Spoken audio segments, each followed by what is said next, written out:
Hello everyone, ఎలా ఉన్నారు? Santhana Prapthirasthu. Chandini Chowdary and Vikrant Reddy lead roles లో యాక్ట్ చేసిన ఈ సినిమా రేపు రిలీజ్ అవబోతుంది. కానీ ఈ రోజే ఏఎంబీలో ప్రీమియర్స్ వేశారు. మరి మూవీ ఎలా ఉందో తెలుసుకోబోయే ముందు ఇలాంటి ఎఫ్డిఎఫ్ఎస్ రివ్యూస్ కోసం and interesting movie related stuff కోసం please subscribe to movies for you. Now coming to the story line. ప్రేమించి లేచిపోయి పెళ్లి చేసుకున్న మన హీరో హీరోయిన్ పిల్లల్ని కంటే ఇంట్లో వాళ్ళే ఒప్పుకుంటారని ఆ పనిలో పడతారు. అయితే ఇదే టైంలో హీరోకి ఒక లోపం ఉందని తెలుస్తుంది. ఇంతకా లోపమేంటి, దానివల్ల ఏం జరిగింది, ఫైనల్గా వీళ్ళకి పిల్లలు పుట్టారా లేదా అన్నది ఈ సంతాన ప్రాప్తి స్టోరీ లైన్ అనమాట. Now coming to the positives, the treatment and execution. ఈ మూవీలో స్టోరీ ఏం కొత్తది కాదు, సిచ్యువేషన్స్ ఏం కొత్తవి కావు. ఇన్ఫ్యాక్ట్ మనం ఏదైతే అనుకుంటామో అదే అవుతూ ఉంటుంది. But the best part is ఏవి కూడా ఎబ్బెట్టగా, బోరింగ్గా ఆల్స్ ల్యాగ్ అయినట్టు ఎక్కడ అనిపించదు. తీసుకున్న మెయిన్ థీమ్ ఇంటర్వెల్కి ఇంట్రడ్యూస్ అయినా కూడా ఫస్ట్ ఆఫ్ అంతా లవ్ స్టోరీ కోసమే వాడుకున్నా కూడా అది ఎక్కడా కూడా అరే ఏంట్రా ఇది అన్న ఫీలింగ్ అయితే రాదు. అలా అలా చక్కగా ఒక ఫ్లోలో సీన్ బై సీన్, క్యారెక్టర్ పై క్యారెక్టర్ అలా వెళ్తూ ఉంటుంది. స్టార్టింగ్ 10 minutesకే మనం ఆ స్టోరీలోకి అలా ఇన్వాల్వ్ అయిపోతాం. ఇది బాగా అనిపించింది. And the situational comedy, there are few jokes which doesn't work out at all, but most of the time every punch and comedy scene landed well. అలాని తెగ కింద పడి దొల్లేసి నవ్వారు, అలా మన ముఖం మీద నవ్వొచ్చేసి వెళ్ళిపోద్ది అనమాట. అందరూ కూడా వాళ్ళకి ఇచ్చిన రోల్స్ లో కూడా బాగా సెట్ అయ్యారు. అండ్ డైలాగ్స్ ఆర్ గుడ్ అండి.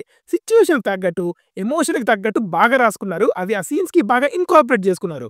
అలానే beach and music by Sunil Kashyap is good.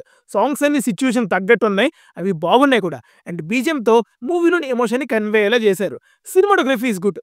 ఉన్న రిసోర్సెస్ తో ఒక మంచి క్వాలిటీ సినిమా చూస్తాం అనిపించింది. So is with the production values. Now coming to the negatives, నాకు పర్సనల్లీ మూవీలోని మెయిన్ పాయింట్ ని అంత స్ట్రాంగ్ గా కన్వే చేశారని అనిపించలేదు. అంటే మెయిన్ కాన్ఫ్లిక్ట్ వచ్చేది ఇంటర్వెల్ కి. అప్పటిదాకా మూవీ బాగాలేదా అంటే నో, చెప్పాక అలా అలా ఫ్లోలో వెళ్తూ ఉంటది, ఎంగేజ్ చేస్తూ ఉంటది.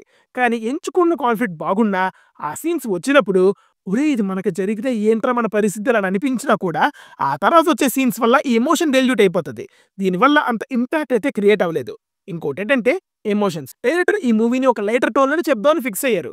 కాకపోతే దీనివల్ల ఎమోషన్స్ అనేవి సరిగ్గా ల్యాండ్ కాలేదు, అంటే బాగాలేవనట్లేదు. ఇప్పుడు మూవీలో ఉన్న క్యారెక్టర్స్ ఎందుకు అలా బిహేవ్ చేస్తున్నాయని కానీ, ఆర్ఎల్స్ లాస్ట్ లో హీరోయిన్ తో వచ్చే scene although she performed well, ఏంటి తను ఎంత నలిగిపోయిందా అంతే ముందరా అని అనిపిస్తుంది. ఈ ఎమోషన్ అనేది సరిగ్గా కన్వే కాలేదు. అలానే లాస్ట్ ఒక డైలాగ్ ఉంటుంది, children are born out of love but not with pressure అని. ఈ పాయింట్ కూడా అంత స్ట్రైకింగ్ గా చూపించే సీన్స్ పడలేదు. అండ్ ఎడిటింగ్ ఇక్కడ మిస్ఫైర్ అయిందనే చెప్పాలి. నా కమింగ్ టు ద పర్ఫార్మెన్సెస్, చాలా మంది ఉన్నారు లైక్ చాందిని చౌదరి, వెన్నెల కిషోర్, అభినవ్ ఘోమటం, తరుణ్ భాస్కర్, మురళీధర్ గౌడ్, అందరూ చాలా బాగా చేశారు. కొన్ని సీన్స్ కి వీళ్ళ వల్ల ఫన్ జనరేట్ అయింది. So with a decent first half and equally good second half, it's a good film to watch. అలా అలా హ్యాపీగా ఫ్యామిలీతో ఫ్రెండ్స్ తో చూసేయచ్చండి.